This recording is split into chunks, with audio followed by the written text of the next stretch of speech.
Peace and joy, guys. Welcome back to another video, Drumhiller Farms. And today I'm out here watching dragonflies. There's gotta be hundreds of these things flying around. Right there's a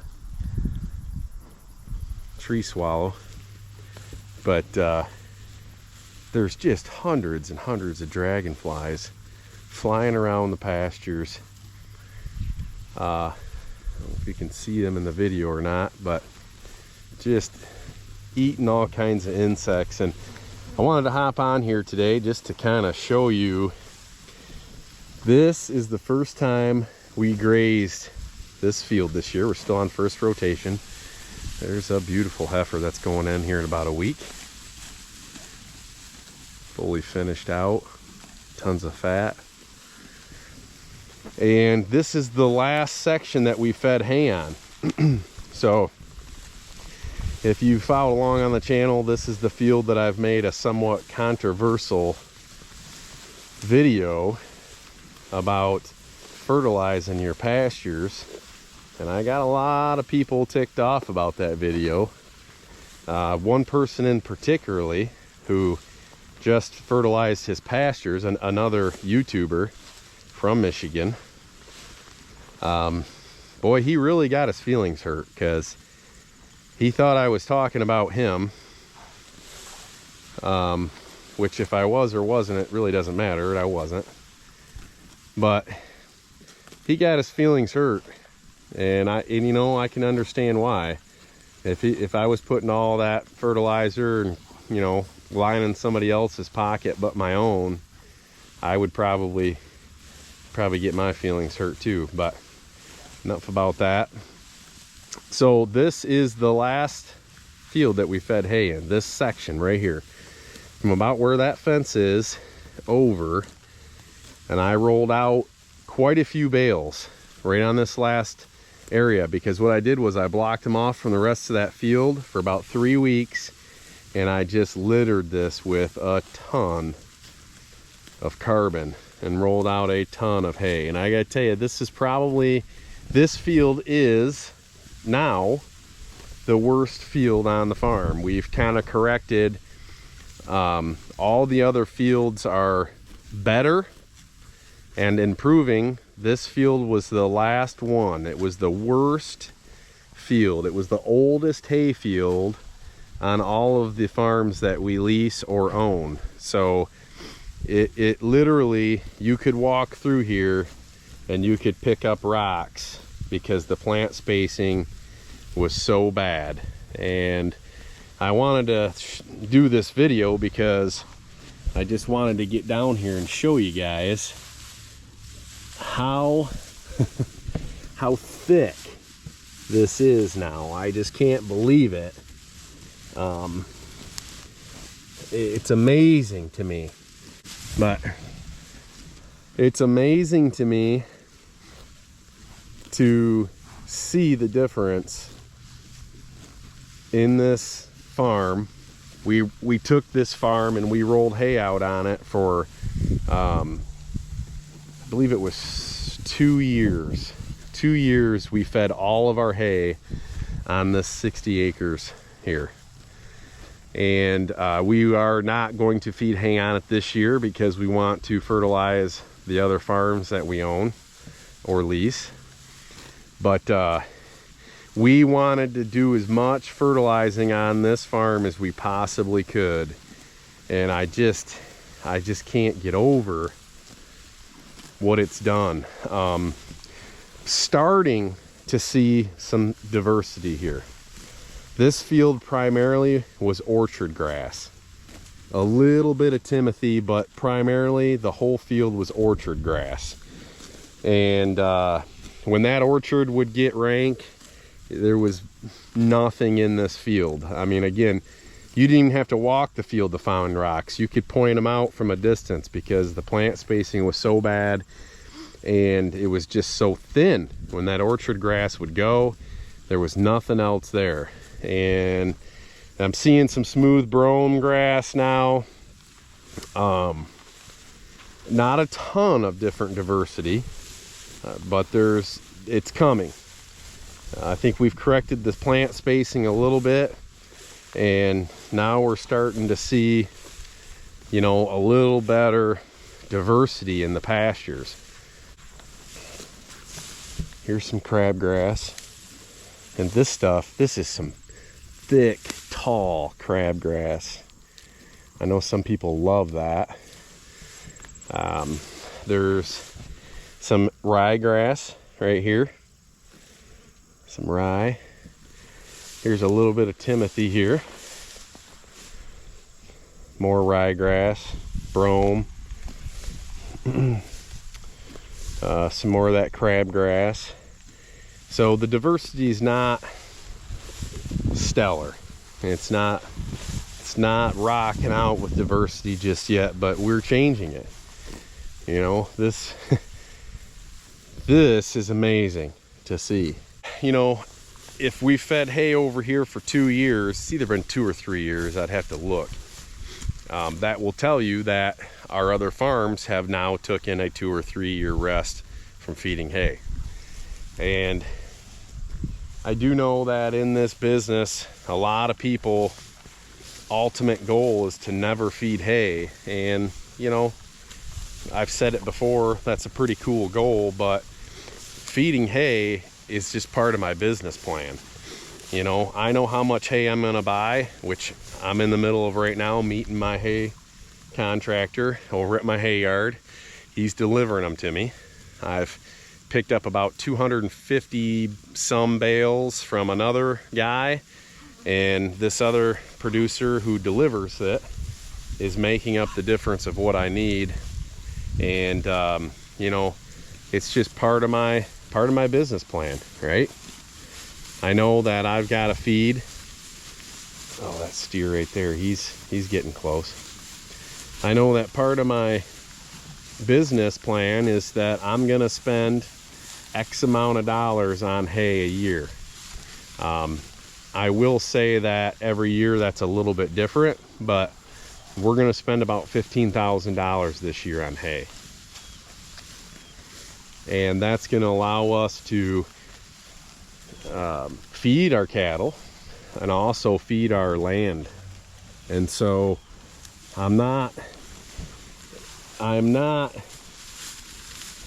cringing to write that $15,000 check, because that's my fertilizer. And you know, that was other people's argument in that video that I made, is, well, you are putting fertilizer down, you're bringing nutrients from somebody else's farm and putting it on your land.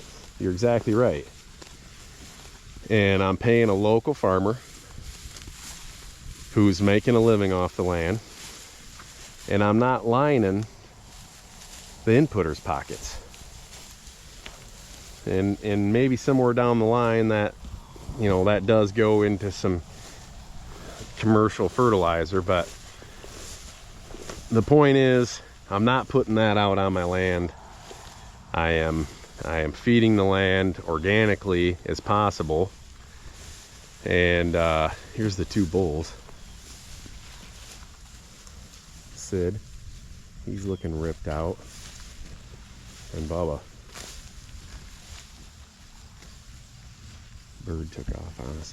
This guy right here is one we're keeping our eye on, because I think he might be a bull that we are not going to castrate. So anyways, guys, I hope you can see all of those tree swallows and dragonflies. I would say there's got to be hundreds and hundreds of dragonflies, and a lot of tree swallows. There goes one right there. But it's a beautiful thing to be out here and see the improvement of the land.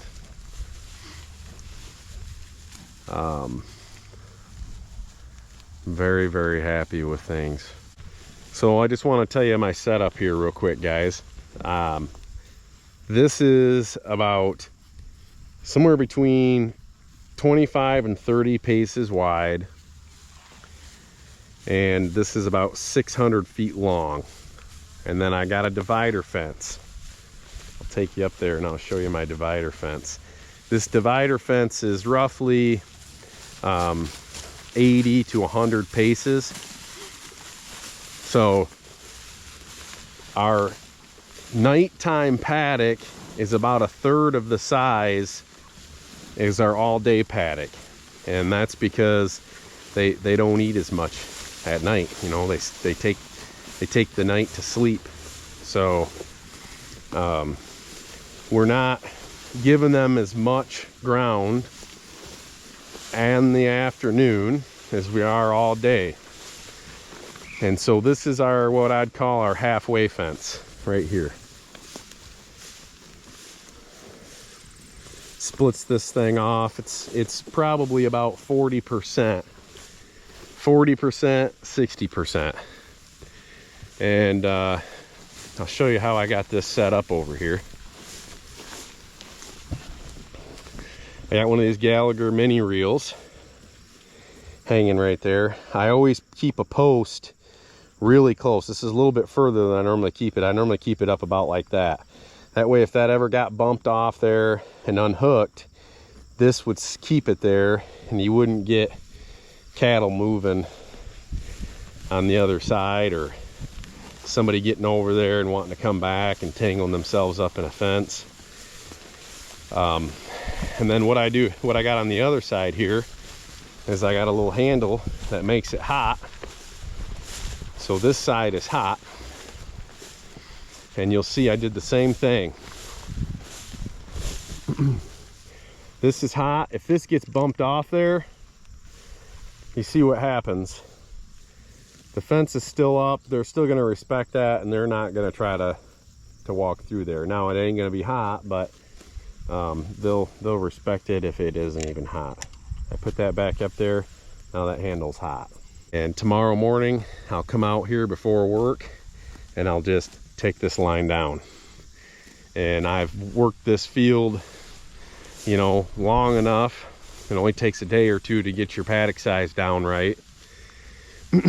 And tomorrow morning when I come out here, this side of the paddock is going to look like this right over here. This is what we're leaving behind. I think they had a pretty darn good harvest efficiency. There's some horse nettle that they just destroyed. People say they won't eat, and they normally won't, but they'll eat a little bit of it. What you can see from this field is what is not eaten has been stampeded down into the ground. And these paddock sizes are a little bit bigger than what we have been running, because I noticed that my cattle's manure was getting a little stacking up. So for the last 2 weeks, I've let them graze a little more selectively, because I do have finished cattle in here too. So I got to be mindful of the females breeding back, as well as making sure that my finished cattle are still gaining weight. So I've allowed them to be a little more selective, and what that's done is it's made that manure patty back to the way I like to see it. And it has sped up this end of this rotation here a little bit, I will say that. But you know, again, you have to be careful. You always are watching the manure, the harvest efficiency, and the shape of your cattle. And there's not a time, a minute, a second that I walk out here that I'm not looking to see if my cattle are full. And you can see she's full. Her ruminant right there is where the ruminant is. There's no dent. It's just, if anything, it's bumped up. So this cow, 46, she's a little stout little thing. She's full, and you can see her belly. And it's on the left side of the animal. So here's a heifer, and she's full. There's another cow that's full. So everybody's doing well. Everybody's in good shape. And we're grazing on. Guys, we got one more field left, the first rotation, and then we will be starting our second rotation. And I gotta tell you, what we're going into is some beautiful stuff. you can see where our lines were and our paddocks. Those will change. We'll probably make them a little bit bigger because there won't be quite as much forage there, but it is some beautiful stuff. And this is just 2 fields ago. So, you know, we cross the road and go back to that other farm. It's some really high quality, no stem, 100% leaf, just some beautiful stuff. Keep in mind, we're still stockpiling an entire farm this year. I'm not touching it unless we have to. And that's a beautiful feeling, to just know that that's sitting there waiting for us, to where if we want to, if we need to, we'll run over there and we'll graze that farm off. It's only about 30 acres, but with as thick and as much forage as there, that 30 acres should buy us 40, you know, there's a good chance it'll buy us over 40 days. Get a lot of people asking about our water setup. I always show our paddocks, and I always forget about our water. So this little tub right here, I move every 2 days. So when they come over to here, I'll set up a new paddock tomorrow, and this water will still serve. I keep this hot line about 1/3 of the way over. That way, it only allows 2 of them to get in here at once. We have frost freeze running right down the center here, about every 300 to 400 foot. And I got a 300-foot hose on there, and this gets moved every other day. And when they eat this, and I let that fence down, they walk back here and get water here. If they start pushing around, they're going to get shocked. All right, guys, I appreciate you watching the video. There he is. Go ahead and like, subscribe to the channel. Got more content coming. I appreciate you watching. God bless.